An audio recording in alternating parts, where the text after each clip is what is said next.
Imagine करो, जो आदमी सुबह उठ के टेम्पू चलाता है कानपुर की गली में, वही आदमी आज खुद का एयरलाइन लॉन्च करने वाला है। मैं बता दूं, आप लोग को लग रहा हो ये इम्पॉसिबल है या पागलपन है।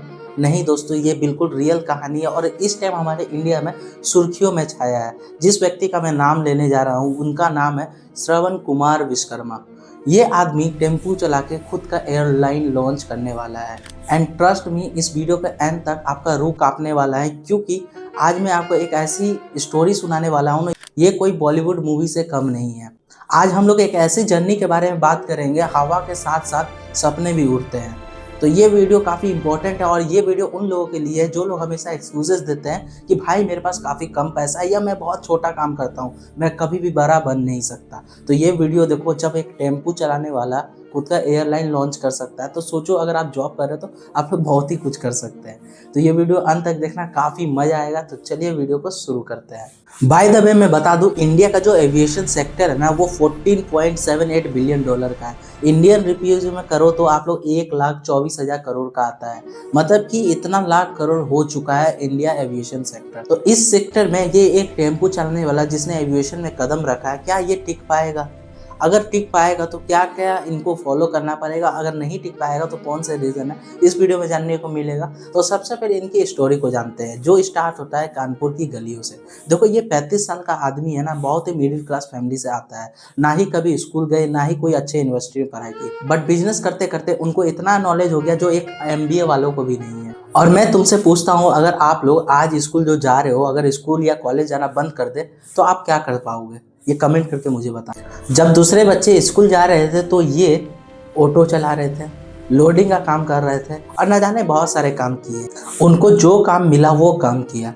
बट देखो, इतना भी आसान नहीं था टेम्पो से एयरलाइन पहुंचने का। उन्होंने अपने दोस्त के साथ कई सारे बिजनेस किए। एक फेल हुए, दूसरे फेल हुए, कई बार बहुत सारे फेल हुए। कोई दूसरा होता ना तो हार मान जाता, बट मैं बताता हूँ उसने हार नहीं मानी। देखो, होता क्या है ना कि इतने हार्ड पैसा अगर आप लोग कोई बिजनेस में लगा रहे हो, एक तो मुश्किल से कमा कर, तो बहुत सारे लोग को लगता है क्या ही हो जाएगा, एक बार फेल हो गए, 2 बार फेल हो गए, तीसरा बार फिर करेगा ट्राई, फिर सोचते हैं कि मुझसे अब नहीं होगा। बट इन्होंने ये काम नहीं किया, इन्होंने हार नहीं मानी। और 2014 में तो इनकी लाइफ चेंज होगी जब इन्होंने सीमेंट सेक्टर में घुसा और TMT स्टील में घुसा। तो ये सारा का बिजनेस करते करते उनके पास एक अच्छा खासा पैसा आने लगा। एक टाइम में उनके पास एक ट्रक थे और आज के डेट में उनके पास 400 ट्रक है। मतलब कि लॉजिस्टिक में एक अच्छा पकड़ बना लिया, माइनिंग का काम करते थे। और मैं बता दूं आप लोग को कि 2022 में गेम चेंजिंग हो गया जब उन्होंने बिल्डिंग मटेरियल्स, कॉन्क्रीट, सेरामिक, ये सब का होलसेल ट्रेडिंग स्टार्ट कर दिया और इसी से उनको एक मसल्स मिल गया। मतलब कि बोल सकते हो काफ़ी ज़्यादा सोर्सेस ऑफ इनकम इसी सारे बिजनेस से होने लगे, जिसके चलते वो आज एयरलाइन लॉन्च करने वाले हैं। और ये एयरलाइन का नाम क्या है मैं आगे बताऊंगा। वेरीफाइड सोर्सेज के मुताबिक श्रवण कुमार विश्वकर्मा के पास 8 कंपनीज है जिसके वो प्रोमोटर या डायरेक्टर है। और ये सब का जो एनुअली इनकम है ना, नेट बोल सकते हो 50 करोड़ का है। बट आप लोग के मन में एक सिंपल सा सवाल आ रहा होगा, इनके पास इतने सारे बिजनेस है, अच्छा पैसा आ रहा है, 400 ट्रक है, अच्छा इनकम होता होगा, बट इन्होंने एविएशन सेक्टर क्यों चूज़ किया, क्यों एयरलाइन में ये कदम रख रहे हैं? तो सबसे बड़ा रीज़न पता है क्या है कि जब ये बताते हैं कहानी इनकी कि जब 3-4 साल पहले ये जब एयरलाइन में ट्रैवल करते हैं तो वो देखते क्या है ना कि जो ट्रैवल कर रहे हैं ना, वो ज़्यादातर हाई क्लास वाले प्रोफाइल लोग हैं। मतलब कि जो टायर 2, टायर 3 सिटीज़ में रहते हैं, वो लोग के लिए एरोप्लेन में चढ़ना अफोर्डेबल नहीं है। तो यही लैक को वो फुलफिल करने के लिए इस सेक्टर में घुस रहे हैं। मतलब कि इनका मोटिव है, सिंपल से मैं बताना चाहूँ कि ऐसे लोग को प्लेन में चढ़ाना जो एक आम आदमी भी चढ़ सके। मतलब कि देखो, आज के डेट में एक मिडिल क्लास है ना, वो अगर एरोप्लेन में बैठता है तो एक सपना है एरोप्लेन में चढ़ने का। तो इसी सपने को दूर करने के लिए ये एविएशन सेक्टर में लगे। बट देखो, एक आम आदमी जो टेम्पू चलाता है, ये एविएशन सेक्टर में इतना इजी नहीं है जितना आपको सुनने में लग रहा है कि उसमें बहुत सारे रूल्स होते हैं, बहुत सारा पैसा लगता है, बहुत सारा एक्सपीरियंस लगता है और ना जाने बहुत सारे चीज़ जो कि कॉम्प्लेक्स है एविएशन सेक्टर में। और मैं बता दूं, पिछले आप लोग देखना, बहुत सारी कंपनी एयरलाइंस की आई, किंग, बहुत सारी कंपनी है, टिक नहीं पाई, फ्लॉप हुआ बिजनेस और चले गए, मार्केट से आउट। तो ये काफ़ी कॉम्पिटिटिव मार्केट है। बट इन्होंने ये क्यों चूज़ किया और चूज़ किया तो क्या रिसर्च किया, तो अब उसे जानते हैं। ये वो फेज है ना, एक नॉर्मल आदमी और एक एक्स्ट्रा ऑर्डिनरी आदमी में फ़र्क है। श्रवण कुमार विश्वकर्मा ने पूरे 4 साल लगा दिए इस एविएशन सेक्टर को समझने के लिए कि रूल्स क्या है, रेगुलेशन क्या है, पूरा प्लानिंग करने में 4 साल लगा दिए। और ट्रस्ट में आप लोग में कितने लोग हैं ये मुझे बताना कि आप लोग कोई भी एक जो भी बिजनेस कर रहे हो उसमें 1 साल भी रिसर्च करते होंगे? नहीं करते हो, रिसर्च नहीं करते हो, और इसने 4 साल लगा दिए समझने के लिए। According to PTI reports, Shravan Kumar खुद कहते हैं कि once the thought struck me, I began understanding the process, how to get NOC, what are the process and how the system works. समझ गए आप लोग क्या है? वो कहते हैं कोई भी ऐसा आइडिया जो मुझे दिक्कत देती है या कहीं पर मुझे समझने की कोशिश, जहाँ पर मुझे कोई बिजनेस समझ में नहीं आ रहा हो, तो मैं उसे पूरे टाइम देता हूँ समझने के लिए। और ऐसा नहीं है कि इन्होंने अंधाधुंधबाजी खेला है, मतलब कि पैसा था लगा दिया, जो होगा देखा जाएगा। नहीं भाई, अब मैं जो आपको डेटा बताने वाला हूँ ना, वो आपको शॉक कर देगा, और आप लोग कहीं ना कहीं आप लोग को भी लगेगा कि इन्होंने बिल्कुल सही डिसीजन लिया है, और ये हमारे इंडिया को काफ़ी ज़्यादा बूस्ट दे सकता है, और एक जो मोनोपोली चल रहा था इंडिगो और एयर इंडिया का, वो ख़त्म हो सकता है। इस टाइम की ना वैल्यू को समझो। देखो, इंडिया का जो एविएशन सेक्टर है ना, काफ़ी तेज़ी से बढ़ रहा है। Ministry of civil aviation and IBEF के डेटा के अकॉर्डिंग 2014 में ना मात्र 74 एयरपोर्ट्स थे, और सितंबर 2025 तक ये 162 एयरपोर्ट्स तक पहुंच गए हैं। और अक्टूबर, नवंबर, दिसंबर 25 में पता नहीं कहाँ कहाँ लॉन्च किए होंगे, कहाँ कहाँ नया खुला होगा। और 2047 तक गवर्नमेंट का विजन है कि 300 से लेकर 400 तक एयरपोर्ट होंगे हमारे इंडिया में। और हमारी डोमेस्टिक पैसेंजर ट्रैफिक है ना 11% CAGR से ईयर ऑन ईयर ग्रो कर रहा है, और इंटरनेशनल जो पैसेंजर ट्रैफिक है वो 14% से ग्रो कर रहा है। तो ये है गोल्डन अपॉर्चुनिटी श्रवण कुमार के लिए। अब मैं आपको वो चैलेंजेस बताता हूँ कि इतना इजी भी नहीं है। एविएशन सेक्टर में क्या क्या चैलेंजेस इन्हें आ सकता है, उसे मैं बताता हूँ आपको। सबसे पहला चैलेंजेस है रूल्स एंड रेगुलेशन। डीजीसीए और मिनिस्ट्री ऑफ सिविल एविएशन का ना सारे रूल्स अप्रूवल चाहिए, मतलब कि सारे अप्रूवल चाहिए जितने भी रूल्स होते हैं। तो ये सबसे बड़ा इनके लिए एक बोल सकते चैलेंज है, जो इन्हें मिल भी गया है एनओसी। सेकेंड जो चैलेंज है ना, वो है मनी, पैसा। देखो, एक एयरलाइन अपना लॉन्च करना, मतलब कि एयरक्राफ्ट को लीज में लेना, इंफ्रास्ट्रक्चर ऑपरेशन, न जाने कितने कॉस्ट आएंगे, और करोड़ों में होती है भाई। एक एरोप्लेन को लीज लेने में ना, मुझे जितना तक पता है 800 करोड़ से लेकर 1000 करोड़ लगता है। तो सोचो, 800 से लेकर 1000 करोड़, उसके बाद इंफ्रास्ट्रक्चर ऑपरेशन, ये सारी चीज़ भी है। तो ये सेकेंड चैलेंजेस है। थर्ड चैलेंजेस है कॉम्पिटिशन। हमारे इंडिया में ना अभी मोनोपोली चलता है, नहीं मोनोपोली में डुओपोली चलता है। एक है आपका इंडिगो का, और दूसरा है एयर इंडिया का। इंडिगो का जो मार्केट शेयर आप लोग बोल सकते हो 55 से लेके 65% तक है, बाकी 25 या 30% एयर इंडिया का है। तो ये दोनों का डुओपोली चलता है, और ये दोनों में से प्रॉफिटेबल ज़्यादातर इंडिगो है। 2014 के बाद इंडिगो ही ऐसा एयरलाइन है जो प्रॉफिटेबल। तो ये दोनों से कम्पीट करना इतना भी आसान नहीं होगा। पर जो श्रवण कुमार विश्वकर्मा जी है ना, उन्होंने बोला दूसरा क्या करता है मुझे कोई लेना देना नहीं है, मैं क्या करूँगा उससे मुझे फ़र्क पड़ता है।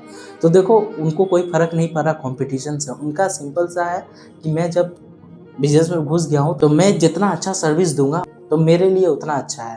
फोर्थ जो चैलेंज है ना, वो है फ्यूल कॉस्ट। देखो, हमारे इंडिया का जो एविएशन है ना, उसका 40 से 50% ऑपरेशन कॉस्ट सिर्फ फ्यूल में लगते हैं। प्लेन उड़ रही है तो उसका जो इतना भी खर्चा आ रहा ना, सिर्फ 50% फ्यूल में आ रहा है। तो ये सबसे बड़ा चैलेंजेस है। मिनिस्ट्री ऑफ सिविल एविएशन, जो कि के राम मोहन नायडू जी है, उन्होंने ऑफिशियल जाके कंफर्म किया है कि 3 एयरलाइन को एनओसी मिला गया है। पहला है A1 हिंद एयर, दूसरा है फ्लाइंग एक्सप्रेस, और तीसरा है संक एयर। और ये तीनों में से जो सुर्खियों में है वो है संक एयर। अब संक एयर का क्या लॉन्च प्लान है, अब उसे समझते हैं, ये कब लॉन्च करेंगे। इस एयरलाइन का जो ऑपरेशन है ना, इसी क्वार्टर होने वाला है, जो कि मार्च 2026 या अप्रैल भी जा सकता है।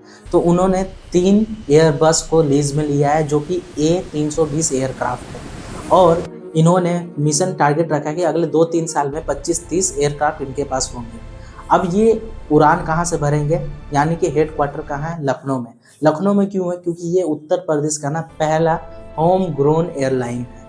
उसके बाद ये लोग जो पहला जो टेक ऑफ करेंगे वो उत्तर प्रदेश से ही करेंगे, और उत्तर प्रदेश मतलब उत्तर प्रदेश लखनऊ से करेंगे। और इनका जो ऑपरेशन कहाँ कहाँ होगा, मुंबई, दिल्ली, चेन्नई, तो ये सारी जगह कनेक्ट करेंगे। और इनका है ना रिलीजन में भी फोकस रहेगा, यानी कि ज़्यादातर जो प्लेन चलाई जाएगी गोरखपुर, प्रयागराज, कानपुर, वाराणसी। और इनका जो उड़ान स्कीम है ज़्यादातर टायर 2 और टायर 3 में ये सेवा देना, यानी कि गोरखपुर हो गया, चित्रकूट हो गया, छोटे छोटे जगह। और मजे की बात पता है क्या है, गेम चेंजर। क्यों मैं ऐसा बोल रहा हूँ, क्योंकि देखो होता क्या ना, आप लोग भी देखे होंगे जो इंडिगो है, जैसे कि इंडिगो ने कैंसिल कर रहे थे फ्लाइट को, मतलब कि बहुत सारे फ्लाइट जो बीच में कैंसिल कर रहे थे, तो दूसरे जो एयरलाइन है जैसे एयर इंडिया, इन्होंने अपने प्राइस को ना काफ़ी ज़्यादा बढ़ा दिया था। तो ये लोग प्रोमिस कर रहे हैं कि अगर फेस्टिवल हो या डिमांड सर्च पे हो या लास्ट टाइम बुकिंग हो तो ये लोग प्राइस नहीं बढ़ाएंगे, ये लोग प्राइस को बिल्कुल फिक्स्ड रखेंगे। इससे है ना मार्केट में थोड़ा डिसरप्शन हो सकता है, जो इंडिगो और एयरलाइन का मोनोपोली चलता था ना, वो लोग डिस्टर्ब हो सकता है। पर दोस्तों ये सिर्फ एक एयरलाइन की कहानी नहीं है, ये इंडिया की बदलते चेहरे की भी कहानी है। देखो जो हमारी 2025 में ना जो एविएशन सेक्टर का मार्केट था वो 14.78 बिलियन डॉलर था, जो कि करीबन 1,24,000 करोड़ का है, और प्रोजेक्टेड किया जा रहा है 2030 तक में यही 26 बिलियन डॉलर होने का, लगभग आप लोग बोल सकते हो 2,19,000 करोड़, मतलब कि डबल हो जाएगा। और मैं बता दे रहा हूँ जो CAGR है ना, वो 12% CAGR हर साल ग्रो करेगा 2030 तक में। और जैसा कि पैसेंजर भी ईयर ऑन ईयर बढ़ते जा रहे हैं, 11% डोमेस्टिक और इंटरनेशनल 14% से, और इससे हमारे इंडिया में ना 77 लाख नए जॉब्स क्रिएट होंगे, और हमारी GDP में पता है कितना कंट्रीब्यूट होगा, 53 बिलियन डॉलर, करीबन 4-4.5 लाख 4.25 लाख करोड़ होता है। और ऐसा चलता ही रहा ना तो इंडिया 2030 तक में वर्ल्ड का 3rd लार्जेस्ट एयर पैसेंजर बन जाएगा। 2047 तक 25 मिलियन नए जॉब्स होंगे, लगभग 2,50,00,000 लोग को जॉब्स मिलेंगे, और 1 बिलियन एयर पैसेंजर हो जाएंगे 2047 तक, लगभग 100 करोड़ एयर पैसेंजर। तो ये शॉकिंग डेटा है, पर अगर इसी तरह ग्रोथ हुआ ना तो ये इम्पॉसिबल नहीं है। मुझे पता नहीं यहाँ तक कितने लोग ने वीडियो देखा होगा, बट मैं बता दूँ जो लोग यहाँ तक देखे हैं ना, या इसके बाद अगर जो मैं आज आपको बता रहा हूँ इसे आप अपने लाइफ में फॉलो करते हो तो आपकी ज़िंदगी 1% तो ज़रूरी इम्प्रूव होगी। ज़्यादा मैं बोल रहा हूँ नहीं है, अगर ज़्यादा एफर्ट डालोगे तो बहुत ही इम्प्रूव हो सकती है। मेरे कहने का मतलब इस स्टोरी से हम लोग को सीख क्या मिला, क्या हम लोग को सीख मिला? सबसे पहला सीख पता है क्या मिला? Background doesn't define your future. इसका मतलब आप टेम्पो ड्राइवर हो, CEO हो, चाहे कहीं पर भी जॉब कर रहे हो, इन्होंने प्रूव कर दिया, श्रवण कुमार ने प्रूव कर दिया बैकग्राउंड की कोई जरूरत नहीं है। तो सबसे पहला सीख ये मिलता है हम लोग को। सेकंड जो सीख मिलती है ना, पेशेंस इज अ पावर। देखो इन्होंने ना हार नहीं मानी, इन्होंने 4 साल लगा दिए एक बिजनेस को समझने के लिए, एविएशन सेक्टर को समझने के लिए 4 साल लगा दिए। और ट्रस्ट में कितने लोग हैं आप लोग जो बिजनेस करते हो, कोई भी बिजनेस में 4 साल सिर्फ समझने के लिए, अरे समझने से पहले तो बिजनेस ही कर लेते हो, समझने के लिए कितना समय देते हो? उन्होंने 4 साल दिए। 4 साल बहुत होता है, मैं बता रहा हूँ, इतना पेशेंस आज के डेट में किसी के पास नहीं है।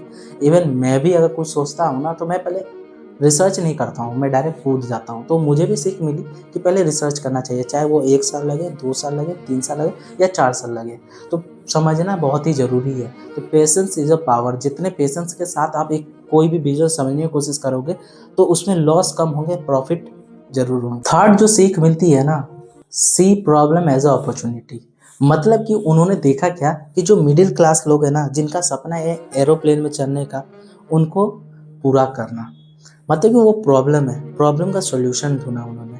तो ये प्रॉब्लम को वो सॉल्यूशन ढूंढ रहे, तो हम लोग को भी एक कुछ ऐसा बिजनेस करना चाहिए जिसमें कुछ प्रॉब्लम है और उसको अपॉर्चुनिटी की तरह लेना चाहिए।